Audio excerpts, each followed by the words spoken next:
Royal Gang, welcome back to the palace. So I don't understand what you saying, just suck my soul. Ay. I don't understand what you saying, just suck my soul. I don't understand what you saying, just suck my soul. What's up, y'all? Welcome or welcome back to my channel. It's your girl, Big Reek, aka Costa Rica Eastside Princess. You already know what it is. And today's video is going to be a highly requested video from my other platforms, okay? Basically, today's video is going to be, judged from the title, you can already know. It's going to be a, basically like a recap of my Baddies Midwest audition experience. I've already told this story on TikTok. And, well, I posted it on all my socials, but it went viral on TikTok. So I'm literally just going to input that video into here because I don't want to say all of that over again. It wouldn't make no sense. But yeah, I'm going to go ahead and input that into here so you guys can get my opinion on what happened. And then once you guys seen the auditions by now, so you should know exactly what I'm talking about and see it in real time. I don't have to go in and add a bunch of pictures and videos because you can definitely see it. But you can scroll down my Instagram page and see a few of the different fights that was going on. I didn't post much of that kind of content because my platform is not for that. So yeah, but just know that I will be continuing to audition for other things to keep opportunities coming for me, but I definitely won't be auditioning for nothing like that again. Like that was something that was just completely traumatizing to me. And it makes me not even look at the show the same way anymore. I can't even enjoy it like I used to because of the simple fact of what I witnessed in firsthand. And it just doesn't seem like nothing positive is coming from that show besides the clout. And, you know, fame is a drug. And it's just, it's not always a good thing to have fame from a certain kind of situation. If the situation leading up to the fame is not of a positive energy, then and you're just creating a negative wave. So I'd rather not go exploit myself in those type of realms or rooms anymore. Anything I do, I like to be positive with it. I don't want to wake up fighting for my life every day. That's not fun. Nothing about that is enjoying. If I'm trying to elevate life and show people my talents and show people who I am, I don't see how that is helping in any type of way. So I'm going to go ahead and let you guys watch this video and get my insights on what I went through during that audition, and go ahead and leave some comments below on if you had an experience with the auditions, or you know anyone that went, or if you just, you know, want to talk about it. Let's talk about it, because at this point it's getting out of hand. They're going around leaving negative energy all around these different cities, and they're bringing these people out with faith and hope of moving forward and elevating in life, and just tearing their spirits down. They were never picking none of these people. They picked one or two people from the auditions in the end. So after all these thousands of people that came out, stood in line from the crack of dawn to almost the crack of dawn again, just to be leaving out on stretchers and having broken limbs and bones and all that, it's just not worth it. And it's not worth it. Even if you made it to the show, it's not worth it. It's not a good look at all. And I feel like if I'm gonna be a part of anything, it will be something positive. So if there is any positive, not just, it don't have to be, you know, entertainment is entertainment, but I just don't want it to be having to fight for my life all day, every day. I already come from Detroit. You think I want to do that for fun, for a living? No. So I'm gonna go ahead and play this clip and let y'all see that, and then chop it back up with you at the end. Okay, y'all, I'm finally ready to tell my story about this Baddies audition. Don't mind my hair, I just woke up from a long night. All right, so this is how it went. I went to the Baddies audition with one of my homegirls. She's from New York. I met her in New York. She flew up here for the audition. She has been on a few of the audition episodes. She always get a ticket, but she never made it to the next round. Y'all might know her. Her name is Monet. She be on Now That's TV, like on South Central Baddies or something, I think. But anyway, boom. She told me, like, we need to be there early. I do this all the time. We need to get there like 8 or 9 a.m. because, you know, the line gonna get crazy and ooh. So we get there at like 9 o'clock in the morning. The line was really just starting, but it was starting to pick up or whatever. So We in the line. She told me what we need to bring. We brought chairs, we brought speakers, we bought water, we bought whatever. We DoorDash food in the line, all that. So when we got in the line, they like, fuck it, we finna go to the front of the line. We ain't about to wait back here. So I guess we act like we was finna go to the bathroom, and we just went to the front of the line, and nobody ain't do shit about it. So they told us we were supposed to come in at 12 o'clock or 12:30. So like I told you, I got there like 9 o'clock. So I'm like, okay, 3 hours. Sun's starting to come out. It's getting a little hot. You know, people get bothered, irritated. We getting drunk in the line. They kept on coming around with the cameras and stuff like that. People had their bottles or whatever, but like they barely came around with water until way after, when people was already mad as fuck, passing out, all type of shit. So boom, they didn't open the doors till 5 p.m. Not 12 o'clock, 5 p.m. So when we go in there, we get our numbers and stuff or whatever for who we, you know, with our Zeus number, and then they told us all go in this auditorium. Now the auditorium is 2 sides, and they giving all these people all these numbers and stuff like that's gonna be like the type of order or something they gonna go in, but the numbers had nothing to do with nothing. So people hot and bothered. They done finally gave waters out here and there in the line. We finally came in the building about to pass out. People done passed out literally in that line. So when we getting in the building, like, bitches was already fighting in the line. They telling us like we can't open the door until we get another fight. Until we get enough fights, enough content, we can't start the auditions. So that was in the line. Then when we get in the building, they was like, it's free game once you get in the building. It don't matter. Y'all could just fight all y'all want. So when we got in the building, literally people was fighting left and right, every which way, everywhere you look, everywhere you look. And I just keep hopping on the tables, just watching every fight. Part 2. So it's this one guy walking around, like, tapping people on the shoulder, whispering. After they didn't get into an altercation or whatever, or I guess just motherfuckers that he feel like he got a little pick. So it was a gay boy or whatever. So he was going around whispering, telling people, I guess, to go up to the VIP.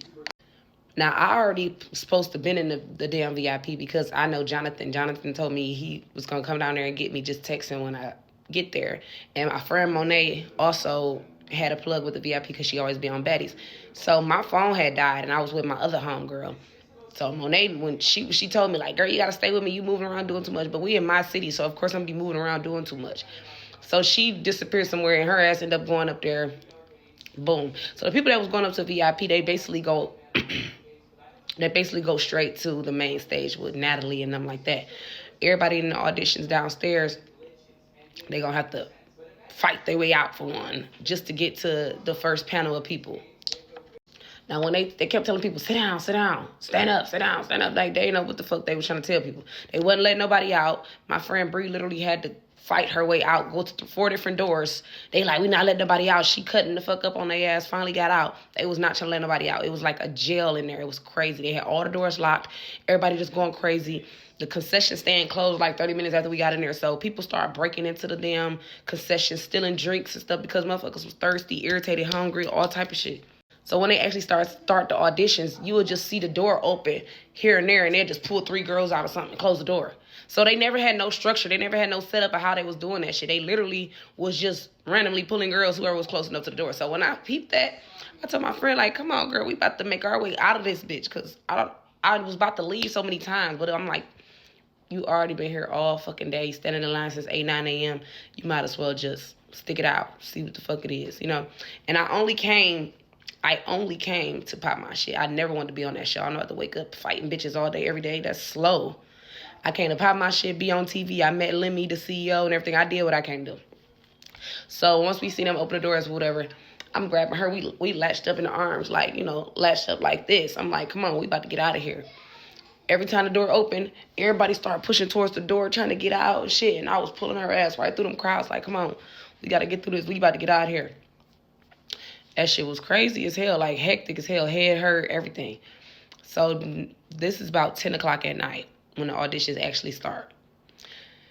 So once we finally got pulled out of that motherfucker after hell and hot fucking water, we got to stand in some more lines so we can go be in front of our panels or whatever. I had one in front of Jayla, Tasiki, Bobby, Tinkerbella. Was Biggie up there? Or Meatball? It was one of them. I don't know. But I know when I got up there, they was doing 6 people at a time. So when I got in my 6 people group, I'm like, oh, I'm about to kill this. Like, I was in a group with a bunch of, you feel me? And I'm like, yeah, this ain't shit. So we get in front of them. They like start from the left to the right. I'm the last person on the right. They like start from the left. Tell me what makes you a baddie. The girl get to saying, I feel like ain't nobody fucking with me. I'm a baddie because da-da-da-da-da. And then she like, oh, ain't nobody fucking with you. Ain't nobody gonna say nothing about that. So the girl to the right instantly like, oh, I'm fucking with you. What? That was just their whole manipulation scheme. They was trying to get people roused up to get that fight. You feel me? So them bitches got to fighting. Then the friend on the next to her jumped in too. So 2 bitches was fighting her. They breaking shit. They doing all this. So while they fighting, I just cut and start talking to Jayla and them. I'm like, it's Costa Rica, Big Reek, Eastside Princess. You know, she like, Look right back at the fight. Like, y'all not here for no bosses. Y'all not looking for nobody else here to pop their shit or show what the fuck Detroit got to offer. Y'all came here from some scudded ass, bum ass, red ass bitches. Like, that's all. So they knocking shit over, breaking the set. So they are like, all right, next group. I'm like, I didn't get a chance to pop my shit. She like, you popped your shit enough. Jayla, squirrel looking ass. Like, bitch, no, I didn't. I should pop you in your shit. Fuck is you talking about? That's why they be making people mad like that. They trying to do that. It was so many bad bitches in there looking like that one buff song, Detroit Ready, you feel me? And got sent home because they wasn't in there fucking fighting bitches, kissing trainees. They had the trainees was in there fighting. Bitches like literally fighting trainees, 2, 3 girls at one time. This grown ass man in here swinging. Like, what? It was just all over the place. When I say it was so demonic, and it's like, it made me look at the show differently because I watch this shit all the time. But just to see it in real person is like how y'all traveling from city to city and just making every fucking body mad in their city, and then y'all leaving, and now all these people pissed off from yesterday. When I say the city was in an uproar for like 2, 3 days, bitches was beefing with each other because they fought at the Baddies thing, motherfuckers was falling out. People I know was leaving out on stretchers and gurneys, going to the hospital. Motherfuckers was in there with broken noses, all type of shit, just to not get picked. They not finna pick none of them people from the auditions. They got their own whole roster of people that they picking, and they might pick 1 or 2 people from them auditions. So all that shit was irrelevant, and it was very fucking demonic. And it took me like a week to get my energy back right and get my spirits back in order, because that type of shit will throw you the fuck off. And it took me this long to make the video because I really didn't even care to talk about this shit because it's just draining. Now I just like, this all y'all can do? Fight? Argue? Y'all don't have shit to do. Y'all don't have no goals. Y'all don't have nothing set up, nothing. Like, that shit is not what the fuck it's cracked up to be. And I would never in my life go do no more of them bitches ever again. Welcome back. Okay, so now you guys see what I mean, see where I'm coming from, see what I was talking about in the beginning. And basically, you can see like, that's just not something that is fun, nor is it something that I think people with a type of hold themselves to a type of stature should go do. It doesn't look good on you in the end. It doesn't look good on TV. It doesn't make us as women or black women as a whole look good at all. It just doesn't look good. And Zeus is literally creating more and more and more negativity and havoc. And like I told Lemmy, because I met the CEO, I said, if you decide to create a show with some substance, let me know, because I'll definitely be down to be on it, you know? And somebody commented under my comment and was like, who are you? I'm me. I'm Costa Rica, the Eastside Princess, but regardless of all that, I'm me. And I said, I would like to be on a show with substance. You can feel however you want to feel, because it has nothing to do with you, with what I do. So, yeah, that's neither here nor there, but clock it. But yeah, so now y'all see, I'm not messing with no baddies auditions no more. I auditioned for something else, but I'm gonna keep on elevating, keep on reaching out to different opportunities just to see what's available for me, what my angels want me to be a part of, and what's meant for me will always be for me. So, yeah. Thank you so much for tuning in today. Don't forget to like, comment, and subscribe, and hit that notification bell so you can be notified every time I upload a new video, because I'm so lit. And in a minute, Big Reek out.